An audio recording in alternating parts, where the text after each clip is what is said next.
Hello दोस्तों, आप सभी का स्वागत है आज की वीडियो में। आज की वीडियो में बात करेंगे जो कि मैंने आपको जीन पियाजे की थ्योरी आपका संज्ञानात्मक विकास और कोलबर्ग की थ्योरी आपका नैतिक विकास, जिसे आप मॉरल डेवलपमेंट भी कहते हो। और करवाते समय मैंने आपको बोला था कि जो ये नैतिक विकास यानी कि जो मॉरल डेवलपमेंट है वो आपके एक पियाजेट के द्वारा भी थ्योरी दी गई है। ओके, जो कि मैंने आपको बोला था नेक्स्ट क्लास में हम उसके बारे में बात करेंगे। तो आज हम बात करेंगे हम अपने पियाजे के मॉरल डेवलपमेंट के बारे में कि मॉरल डेवलपमेंट में क्या क्या कहा गया था जीन पियाजे की थ्योरी में। ओके, तो इस वीडियो को आप एंड तक देखते रहेगा, आपको सारी इन्फॉर्मेशन मिल जाएगी। तो नमस्कार दोस्तों, मेरा नाम है दीपक, आप देख रहे हो DK Gupta online videos for government exam.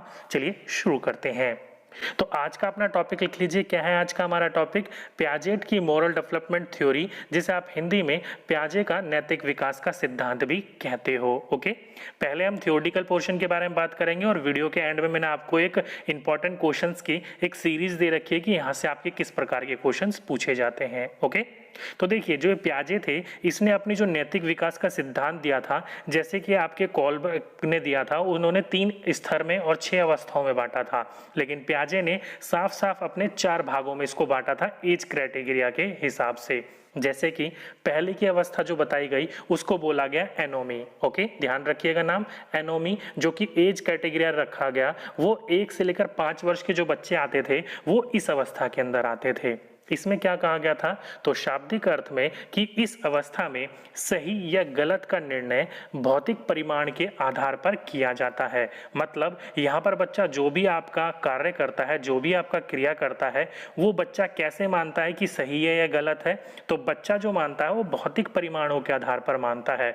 मतलब अगर किसी बच्चे को किसी कार्य के लिए पुरस्कार मिलता है तो वो बच्चा मानता है कि ये कार्य क्या था? अच्छा था। लेकिन उसको किसी कार्य के लिए दंड मिलता है तो वो बच्चा क्या मानता है? कि ये कार्य गलत था। उसी में कहा जाता है कि इस अवस्था में बच्चे का जो सही और गलत का निर्णय का वो डिसीजन जो लेता है वो इसी आधार पर मानता है कि भौतिक परिमाण कैसा है। अगर सकारात्मक है तो कार्य अच्छा था, अगर नकारात्मक है तो कार्य गलत था। ओके, तो इसी अवस्था को बोला गया था पियाजे के द्वारा नैतिक विकास का एनोमी, जो कि अवस्था पूछ ली जाती है कई बार। तो ध्यान रखिएगा 1 से लेकर 5 वर्ष के बच्चे इस अवस्था के अंतर्गत आते हैं। ओके, दूसरी अवस्था आ जाती है आपकी प्रधीनता प्राधिकारी अवस्था, जिसे आप हेटेरोनॉमी ऑथोरिटी भी बोलते हो, जिसकी एज क्राइटेरिया क्या होती है? तो 6 से लेकर 8 वर्ष का बच्चा जो होता है इस अवस्था के अंतर्गत आता है। इसमें क्या था? तो बच्चे का व्यवहार भौतिक और बाहरी सत्ता द्वारा नियंत्रित किया जाता है। मतलब बच्चा जब 6 से 8 वर्ष की उम्र में होता है तो बच्चे का जो व्यवहार होता है उस पर किसका नियंत्रण होता है? या तो भौतिक का होता है या बाहरी सत्ता का होता है। मतलब या तो बच्चा जो व्यवहार करता है ना उस पर या तो स्कूल के टीचर उसका निर्माण आपका कंट्रोल होता है या फिर घर पर माता पिता का कंट्रोल होता है। देखा होगा आपने कि बच्चा कोई भी कार्य करता है या तो टीचर के प्रतिदिन में या फिर उनके अधिकारिक पर करता है या माता पिता के अधिकार पे करता है इस अवस्था में। ओके, कि कहीं पर भी उसको कोई कार्य करना होगा, कुछ पूछना होगा, कहीं जाना होगा तो घर पर माता पिता से और स्कूल में आपके अध्यापकों से पूछता है। तो इस अवस्था के अंदर जो बच्चे का व्यवहार होता है वहां पर भौतिक और बाहरी सत्ता जैसे कि टीचर्स और पेरेंट्स के द्वारा यहाँ पर नियंत्रित होता है।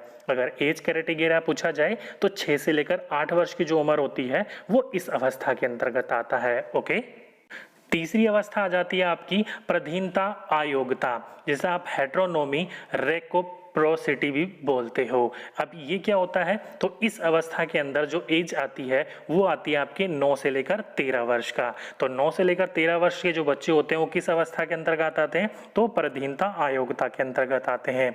इसमें क्या होता है? तो इस अवस्था में बच्चों का जो व्यवहार होता है ना वो समूह के द्वारा नियंत्रित किया जाता है। मतलब इस अवस्था के अंदर जो बच्चा होता है वो उसका जो व्यवहार होता है वो अधिकतर कौन कंट्रोल करता है? तो वो कंट्रोल करता है उसका समूह, मतलब उसके फ्रेंड सर्कल, यानी कि जो उसके दोस्तों का समूह होता है। देखा होगा आपने कि इस अवस्था में जो बच्चा होता है वो समूह के प्रति सकारात्मक उसके अंदर क्रिया हो जाती है।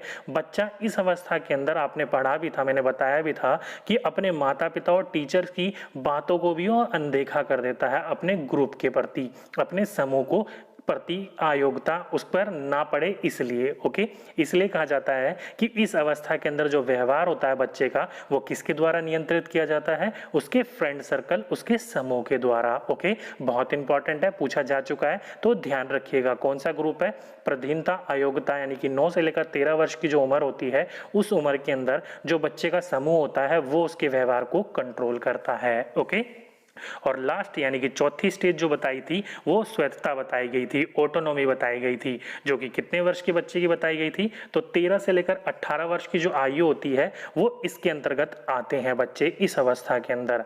और यही सबसे मेन इंपॉर्टेंट है, क्यों, क्योंकि बच्चे का जो अपना उसका व्यवहार होता है ना, वो जो भी कर रहा है, जो भी वो सही और गलत कर रहा है, वो क्या करता है, उस पर उसका स्वयं का उत्तरदायित्व होता है। मतलब यहाँ पर अपने बच्चे के अंदर यानी कि जो बच्चा होता है यहाँ पर आकर अपने व्यवहार को वो खुद कंट्रोल करने लग जाता है, इसलिए उसके व्यवहार के लिए वो कौन होता है, दायित्व अब उत्तरदायित्व वो खुद अपने आप होता है। पहले भौतिक परिमाण था, दूसरे में टीचर या पेरेंट्स थे, और तीसरे में आपके मित्र थे। लेकिन यहाँ पर आते आते बच्चा क्या होता है, परिपावक हो जाता है, उसके व्यवहार पर उसका पूर्ण कंट्रोल होता है, सही हो या गलत हो वो खुद उत्तरदायित्व होता है उसके लिए। क्यों, क्योंकि इस अवस्था के अंदर बच्चे का जो नैतिक मूल्य होता है ना वो पूर्ण विकसित हो जाता है, विकास हो जाता है उसका। ओके, इसलिए इस अंतर्गत, इस अवस्था के अंतर्गत जो बच्चे का व्यवहार होता है उस पर पूरा कंट्रोल किसका होता है, तो बच्चे का खुद का, अपने आप का होता है। ओके, तो ये 4 अवस्थाएं बताई गई थी जिन पियाजे के द्वारा आपकी अलग अलग अवस्थाओं में। एज को ध्यान रखिएगा कि कौन सी एज किस कैटेगरी के अंदर आती है। ओके, तो अब कोलबर्ग और जिन पियाजे ने दोनों ने जब अपने नैतिक विकास का ये सिद्धांत दिया तो उसके बारे में इन्होंने कुछ महत्वपूर्ण तथ्य भी बताए थे। तो क्या था वो महत्वपूर्ण तथ्य, वहां से भी क्वेश्चंस पूछ लिए जाते हैं, तो चलिए एक बार उसको भी पढ़ लेते हैं। तो पॉइंट लिख लीजिए अपना, पियाजेट एंड कोलबर्ग सब इंपॉर्टेंट पॉइंट्स, मतलब पियाजे और कोलबर्ग के द्वारा दिए गए महत्वपूर्ण तथ्य, महत्वपूर्ण संप्रत्यय। तो इसको भी इन्होंने 4 इंपॉर्टेंट पॉइंट में बांटा था, और जो एज क्राइटेरिया थी वो सेम ही रहेगी, 1 से लेकर 5, 6 से लेकर 8, जो कि मैंने अभी आपको बताई थी उन चारों स्टेजेस के हिसाब से। ओके, तो पहला पॉइंट देखो क्या बोल रखा है कि पहला जो आपका आता था महत्वपूर्ण तथ्य में वो नैतिक यथार्थ आता था, मतलब मॉरल रियलिज्म आता था। इसमें क्या होता था, तो विकास की इस अवस्था में बच्चा जो होता है वो नियम को कठोर मानता है, यानी कि बच्चा जो होगा वो समाज ने जो नियम बनाए हैं वो नियम के अनुसार ही कार्य करेगा। अगर नियम के अनुसार वो सारे कार्य कर रहा है तो वो कार्य को सही मानता है, बिल्कुल सही तरीके से कार्य हो रहा है, लेकिन वो नियम के विपरीत कभी भी जाने की कोशिश नहीं करता। वो सबसे नंबर 1 पर प्योरिटी किसकी मानता है, वो यही मानता है जो नियम बनाए गए हैं उसे हमें पालन करना ही करना है किसी भी हालत में। ओके, तो अगर आपसे पूछा जाए कि नियम को कठोरता से कहाँ मानता है, तो मॉरल रियलिज्म यानी कि नैतिक यथार्थता में मानता था पहली अवस्था में। ओके, दूसरी आ जाती है आपका नैतिक तर्कण, जिसे आप मॉरल रीजनिंग भी कहते हो। यहाँ से आपके क्वेश्चन जरूर देखने को मिलते हैं, तो ध्यान रखिएगा इन नामों को, हिंदी में याद रखो ना रखो, इंग्लिश में इनके नाम जरूर याद रखिएगा। ओके, तो दूसरा आ जाता है आपका नैतिक तर्कण, जिसे आप मॉरल रीजनिंग भी कहते हो। ये क्या होता है, तो यह चिंतन की वह प्रक्रिया है जिसमें बच्चा सही या गलत की धारणा उसके अंदर आ जाती है। मतलब यहाँ पर इस अवस्था तक आते आते बच्चा सही और गलत के बारे में निर्णय लेने लग जाता है, सही क्या है उसके हिसाब से भी और गलत क्या है उसके हिसाब से भी। उसको पता चल जाता है कि मेरे लिए सही क्या है या मेरे लिए गलत क्या है। ओके, तो अगर आपसे पूछा जाए कि बच्चे के अंदर सही व गलत की प्रतिक्रिया का धारण कौन सी अवस्था में आ जाता है, तो मॉरल रीजनिंग में आ जाता है। और सबसे ज्यादा जो क्वेश्चंस पूछे जाते हैं वो इसी अवस्था से पूछे जाते हैं आपके। ओके, और अब तक जो पूछे गए हैं वो इसी वाले मॉरल रीजनिंग वाली अवस्था से ही पूछे गए हैं। ओके, नेक्स्ट थर्ड है जो, वो है आपका नैतिक सहयोग, मॉरलिटी ऑफ कोऑपरेशन। इसमें क्या होता है, तो विकास की अवस्था जिसमें व्यक्ति नियम भी बनाता है और वह उसे बदल भी सकता है। मतलब जैसे कि पहले अवस्था जो थी उसमें जो नियम बनाए गए थे उसको कठोरता से माना जाता था, उसको कहा जाता था कि जो नियम बनाए गए हैं उसी हिसाब से चलना है। ओके, लेकिन तीसरी अवस्था में आते आते बच्चा क्या करने लग जाता है, जो नियम बनाए जाते हैं वो नियम का पालन भी करता है है और जब उसको कोई गलत लगता है तो उन नियमों में परिवर्तित करके उन नियमों को बदल भी सकता है और नियमों के विपरीत भी जा सकता है। ओके, तो अगर आपसे पूछा जाए कि वह अवस्था कौन सी है जिसमें व्यक्ति नियम का पालन भी करता है, वह नियम भी बनाता है और जरूरत पड़ने पर उसको बदल भी सकता है, तो वो आपका मॉरल कोऑपरेशन। ओके, इंपॉर्टेंट है, काफी बार यहाँ से क्वेश्चंस पूछे गए हैं, तो ध्यान रखिएगा इस अवस्था को। और लास्ट है आपका नैतिक दुविधा, मोरल डिलेमा। ये क्या होता है? तो ये आपकी वह अवस्था होती है जिसमें बच्चे को कुछ भी स्पष्ट नहीं होता, मतलब बच्चा यहाँ पर कंफ्यूजन में रहता है कि मेरे लिए क्या सही है, क्या गलत है, मुझे क्या करना चाहिए या क्या नहीं करना चाहिए। तो अगर आपसे पूछा जाए कि बच्चा कौन सी अवस्था के अंदर कंफ्यूज रहता है, मतलब आपको इंग्लिश में तो यही पॉइंट मिलेगा, हिंदी में आपको यहाँ पर यह मिल सकता है कि बच्चे के अंदर कुछ भी स्पष्ट नहीं होता अपने प्रति, तो वो कौन सा होता है? तो वो होती है स्टेज 4, जो कि होती है आपकी नैतिक दुविधा। ओके, तो ये 4 अवस्थाएं, मतलब ये 4 इंपॉर्टेंट फैक्ट्स बताए गए थे कोलबर्ग और जीन पियाजे के द्वारा। तो ये थी आपकी पूरी की पूरी नैतिक विकास का सिद्धांत जीन पियाजे के द्वारा जो दिया गया था। तो ये तो होगी आपकी थ्योरी, और जैसे कि मैंने आपको बोला थ्योरी के बाद कुछ इंपॉर्टेंट क्वेश्चन है, तो इंपॉर्टेंट क्वेश्चन कुछ ही दिए हैं मैंने, लेकिन इंपॉर्टेंट दिए हैं, तो उन क्वेश्चन को लगाकर देखिए कि अब तक आपको कितना समझ में आया। तो आज का पहला क्वेश्चन देखो क्या बोल रखा है कि पियाजे के अनुसार संयोग की नैतिकता का विकास हो जाता है। तो संयोग की नैतिकता क्या मैंने आपको बताया था कि आपका मोरल जो कोऑपरेटिव वाली स्टेज बताई थी, 3rd स्टेज बताई थी मैंने आपको। ओके, तो उसका विकास कहाँ हो जाता है संयोग की नैतिकता का?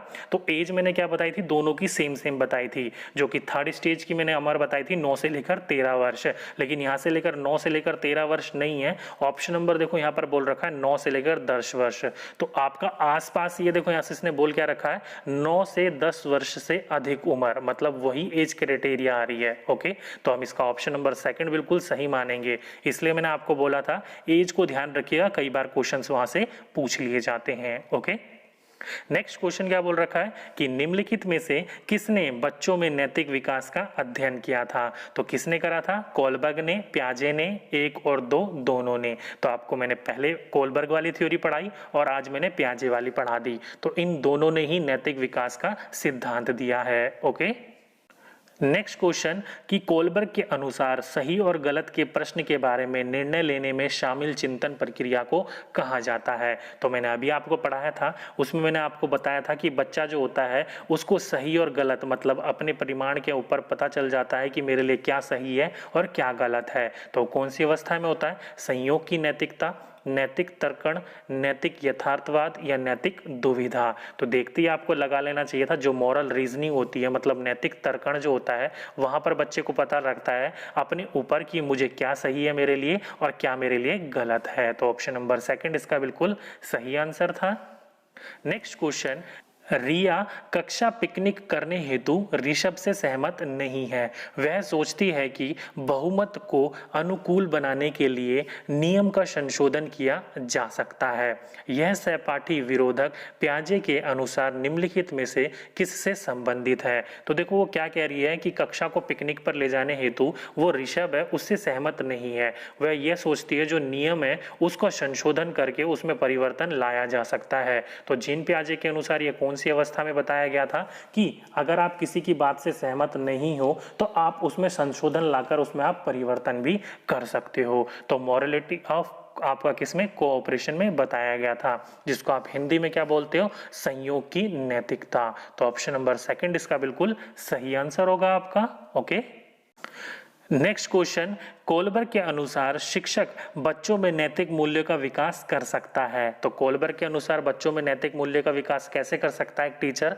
पहला, धार्मिक शिक्षा को महत्व देकर, दूसरा, व्यवहार के स्पष्ट नियम बनाकर, तीसरा, नैतिक मुद्दों पर आधारित चर्चा में उन्हें शामिल कर कर, या फिर चौथा, कैसे व्यवहार किया जाना चाहिए इस पर कठोर निर्देश देकर। तो सही आंसर देखो ऑप्शन नंबर 3 ही होगा, क्योंकि हमें बच्चों के अंदर जो भी विकास करना है किसी भी चीज का, तो बच्चों को हमें क्या करना चाहिए? अधिक से अधिक मौके देने चाहिए। तो हम नैतिक मुद्दों पर आधारित चर्चा कर रहे हैं और उस पर बच्चों को हम शामिल भी कर रहे हैं, तो हम बच्चों को क्या कर रहे हैं? अवसर दे रहे हैं। तो ऑप्शन नंबर 3 इसका बिल्कुल सही आंसर था आपका। ओके, तो ये था आज का आपका पूरा का पूरा नैतिक विकास जो कि जीन पियाजे के द्वारा दिया गया था। अगर कोलबर्ग वाला आपने नहीं देखा है तो मैंने नीचे आपको डिस्क्रिप्शन में लिंक दे रखा है, वहां जाकर आप कोलबर्ग वाली थ्योरी भी देख सकते हो। ओके, क्योंकि कोलबर्ग की, जीन पियाजे की और वाइगोस्की की थ्योरी आपने कर ली ना तो लगभग आप 12 नंबर सेव कर लेते हो अपने इस पूरे के पूरे टेट एग्जाम में। ओके, तो ये थी दोस्तों आज की हमारी पहली थ्योरी, यानी कि कोलबर्ग की, दूसरी जो कि जीन पियाजे के द्वारा दी गई थी नैतिक विकास का सिद्धांत। ओके, तो यही कुछ इंपॉर्टेंट क्वेश्चंस थे, मैंने आपको बोला था कुछ क्वेश्चंस है लेकिन इंपॉर्टेंट क्वेश्चन है, यही क्वेश्चन बार बार रिपीट करके पूछे जा चुके हैं। जो कि मैंने आपको बोला कि बच्चे सही और गलत का निर्णय लेने लग जाते हैं, वो कौन सी अवस्था में आता है, तो वो क्वेश्चन 4 बार रिपीट हो चुका है बिल्कुल सेम। इसलिए मैंने आपको बोला कुछ क्वेश्चंस दूंगा लेकिन इंपॉर्टेंट क्वेश्चन दूंगा। ओके, तो ये आपके पूरा का पूरा थियोरेटिकल पोर्शन था और कुछ इंपॉर्टेंट क्वेश्चन। तो दोस्तों आज की वीडियो में बस इतना ही। अगर वीडियो अच्छी लगी हो तो नीचे जाके वीडियो को लाइक करना ना भूलिएगा और अपने दोस्तों के साथ शेयर करना ना भूलिएगा। वीडियो से रिलेटेड कोई भी डाउट हो या आपका किसी भी प्रकार का कोई सुझाव हो कि आपको कोई थ्योरी पढ़नी हो तो नीचे कमेंट बॉक्स में लिख दीजिएगा, मैं आपके मैसेज को जरूर रीड आउट करता हूँ। और साथ ही साथ में अगर आपने चैनल को सब्सक्राइब नहीं कर रखा तो जल्दी से सब्सक्राइब कर लीजिए और उसके साथ में जो बेल आइकन होगा ना उसको दबा दीजिएगा, तभी आपको नई वीडियोस की नोटिफिकेशन टाइम टू टाइम मिलती रहेगी। ओके, तो दोस्तों आज की वीडियो में बस इतना ही। आपसे फिर मुलाकात होगी नेक्स्ट वीडियो में। जब तक के लिए जय हिंद, जय भारत।